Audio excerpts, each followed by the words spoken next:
Good morning and welcome to the Libertarian Manifesto. Maybe afternoon where you're at, but either way. Today I want to talk to you about the reasons that we as a country should not vote to re-elect President Barack Obama. I'm not one of these guys who gets hyperbolic and runs around with signs of President Obama in a Nazi uniform or anything of that nature. I don't believe that President Obama is the worst president in history. Absolutely not. I don't believe that at all. But what I do believe is that President Obama is a Republican, and he's the same as the person before him, George W. Bush, who I wasn't all that fond of. So while I don't run around and say all of these horrible things about Obama, I do believe that there are sound reasons to not vote to re-elect Barack Obama. So let's talk about that. One, let's start off with the economic policies. The public debt when George W. Bush left office was 9.2 trillion, the federal deficit. Now that is that number, since President Obama took office, it was at 9.2 trillion.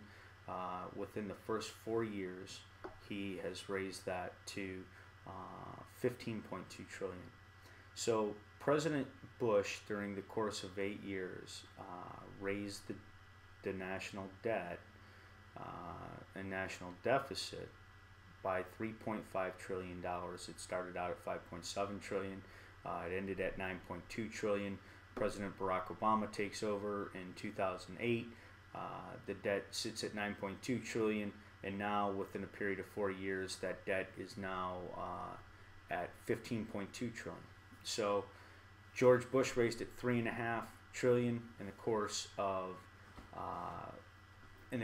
8 years, and Barack Obama has raised it $6 trillion in a period of 4 years. So he's almost doubled George Bush's spending, which is crazy.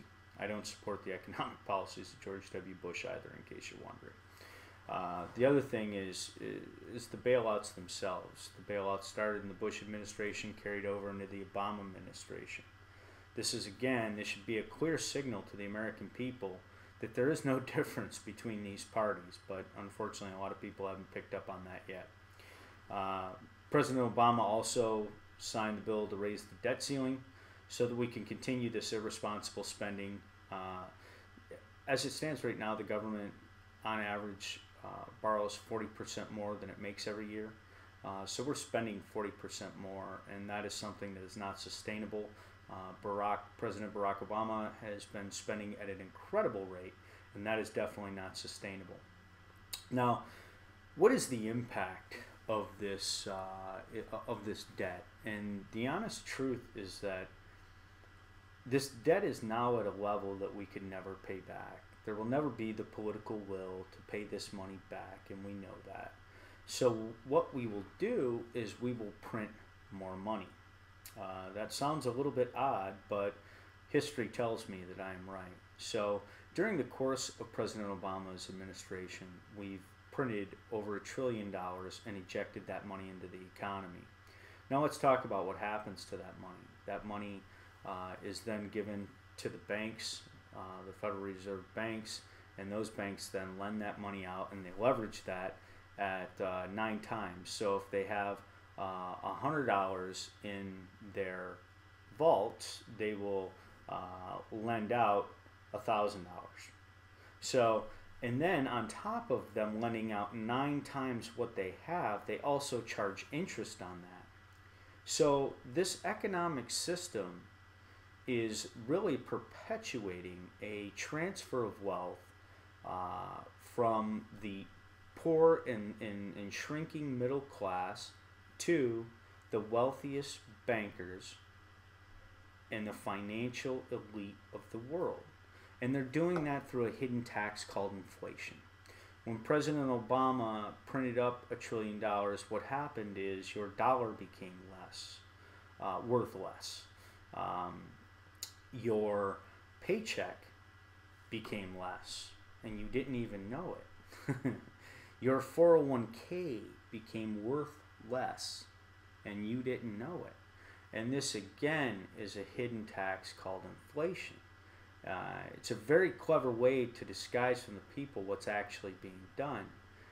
Now let's talk about how this doesn't really necessarily impact the wealthiest people, and that's for several reasons. One, the banking system itself, again, these bankers, they get to lend out this money, they get to leverage even more of it, and so the more money that the government prints out and gives them, their wealth grows exponentially with that money. Your wealth does not. You are being robbed by inflation. The irony is that they will put the Federal Reserve Chairman Ben Bernanke up on TV talking about how he is going to control inflation and how they're going to stop inflation, when the reality is they're the source of the inflation. I would compare it to, the Fox holding a news conference talking about the security of the hen house, when the fox is the one that wants into the hen house. So, very similar thing in our economic system. President Obama supports these type of economics, and what his supporters don't know is that this is the transfer of wealth from the shrinking middle class and the lower class to the wealthiest people in the world. Now, other people outside of the wealthy people outside of the financial industry, they have sophisticated instruments to hedge against inflation, and they have sophisticated money managers that will help them hedge against inflation. So they're not as impacted by this as the average American is. And this is the reason that what I paid for a car in 2010, my dad would have paid for a house in 1972, the year that I was born. So this hidden tax called inflation is the transfer of wealth from the poor and the middle class to the wealthiest people in the world. And President Obama has been an active participant in this, and his economic policies ensure that this is going to happen, and this is going to be the way going forward. Let's talk a little bit about foreign policy. Foreign policy is essentially the same for Republicans and Democrats, and a lot of people don't recognize that. Let's start with the illegal war in Libya. And I have people ask me all the time, because I only refer to it as the illegal war in Libya, why it was illegal. And then I tell them, well, we have a constitution in this country that the President of the United States was sworn to uphold, and the members of Congress were sworn to uphold, and they have failed to do so. According to the Constitution, you're supposed to declare war before going to war, and the war is supposed to be declared by the Congress. In this case, it was not declared by the Congress, and President Barack Obama is a highly intelligent man. He's a constitutional scholar. He was a college professor that taught constitutional law, and this can't be underestimated, and I think we should hold him to an even higher standard, being that he knows that what his administration done is absolutely against the Constitution of the United States. Now let's take a step back for a minute and talk about Libya. 2 years ago, or 2 years previous to us going into Libya, or maybe even, I guess sometime during the latter end of the Bush administration, I recall seeing George W. Bush go on TV and talk about how we were welcoming Muammar Gaddafi and Libya back into the world community.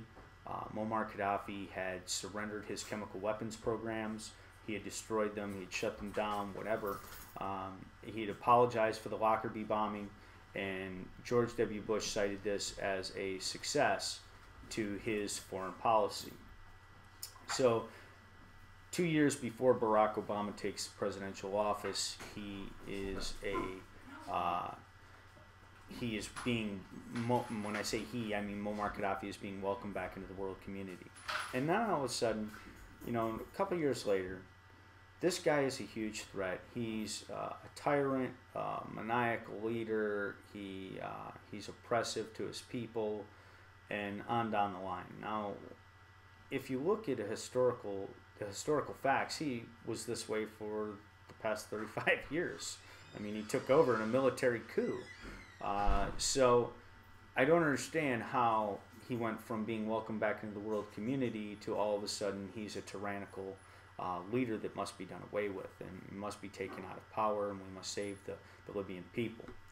So I started to research, and I tried to find the link of, why did we really want to go into Libya, because we're so rarely told the truth. And what I found was that Muammar Gaddafi was trying to get the African nations to agree to go to a gold standard and to make Western and European nations pay for their oil in gold. Now, if that happened, and if indeed all the African nations did go to a gold standard and forced European and American, America as a country to go and pay for it in gold, it would have destroyed the dollar, it would have destroyed the euro. And the bankers could not have this. And so as soon as that happened, he went from a guy being welcomed back into the world community to a tyrannical, maniacal leader that was brutally oppressive to his people and had to be taken out of office for the benefit of the Libyan people. So this is, it's very concerning, but again, it's very consistent. This is, I do not hold to the ideology that the Republicans would have done anything different. As a matter of fact, there were several Republican leaders on TV saying we didn't go far enough. So you have an illegal war. The president didn't declare war.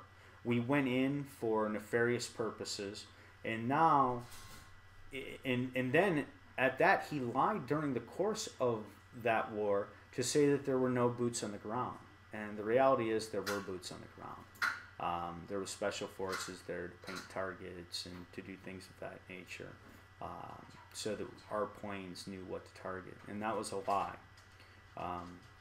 So the war in Libya was illegal. The American people were lied to about the cause for going to war. The American people were lied to when we were told directly by the president that there were no boots on the ground. That was a lie.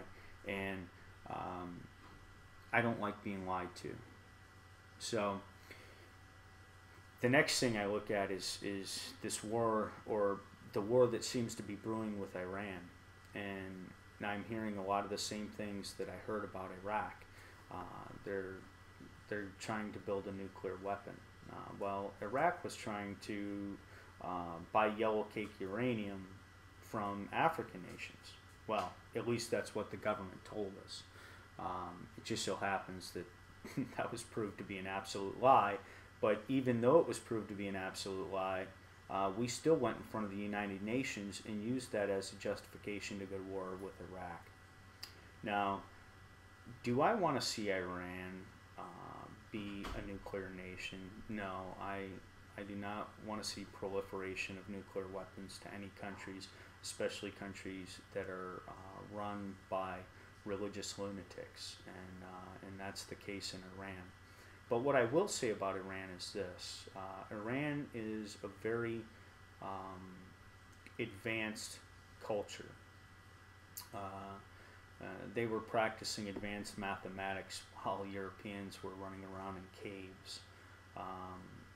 And so the population of Iran is the majority of the population is, one, under 40, and two, very pro-Western, even though the leaders are not. And so if you invade Iran, or if you start a war with Iran, what you're going to do is turn all of those people who are very pro-Western against our country. And I haven't even touched on our history of intervention in Iran and the CIA-led coup that ended up putting the Shah in power, and he held on to that power until he was kicked out by the Islamic Revolution in 1979. So we have a history of intervention in Iran, and we haven't had too good of success with our policies. So let's talk a little bit about domestic policy. President Obama voted for the National Defense Authorization Act that allows endless imprisonment of U.S. citizens without a civilian trial. It puts our military in a position where they could put our people into prison indefinitely by branding them a terrorist. That frightens me. One man's freedom fighter is the next man's terrorist. The other thing that I take issue with is that is a direct violation of the Constitution. Are you kidding me? It doesn't get any more blatant than that. You tell me in the Constitution where it says that the military should be put in power or should be in a position to put American citizens in jail without a trial. And it doesn't say that. And the reason it doesn't say that is because the Constitution was intended to limit the rights of federal government, not people. The federal government. That's what it was intended to do. It was intended to limit the rights of government and not limit the rights of people, within reason, of course. The other thing that I'd like to say is that President Obama signed the extension of the Patriot Act, and there's another absolutely disgusting thing from a civil liberties perspective. You hear these liberal Democrats talk on TV, and you get the idea that they are somehow different. They believe in civil liberties, and nothing could be further from the truth. I already talked about how the economic policies are a huge transfer of wealth, and that system has eventually set up a system of serfs and kings, and so what I question the left on most is what has changed with President Barack Obama's presidency. What has he changed in our country that has made us more secure? I would argue that these policies are the exact same policies that George W. Bush had, and the left was very offended by George W. Bush's policies. But yet, if it's a Democrat, they find it acceptable. Well, the only real candidate that supports change in this country, that supports change to this paradigm, is Ron Paul. And he is the only one that is concerned with our civil liberties. And that is why I'm voting for Ron Paul in 2012. So America, do us a favor. Wake up. Ron Paul 2012. Let's get some real change in this country, and let's get our country back to the place where it used to be.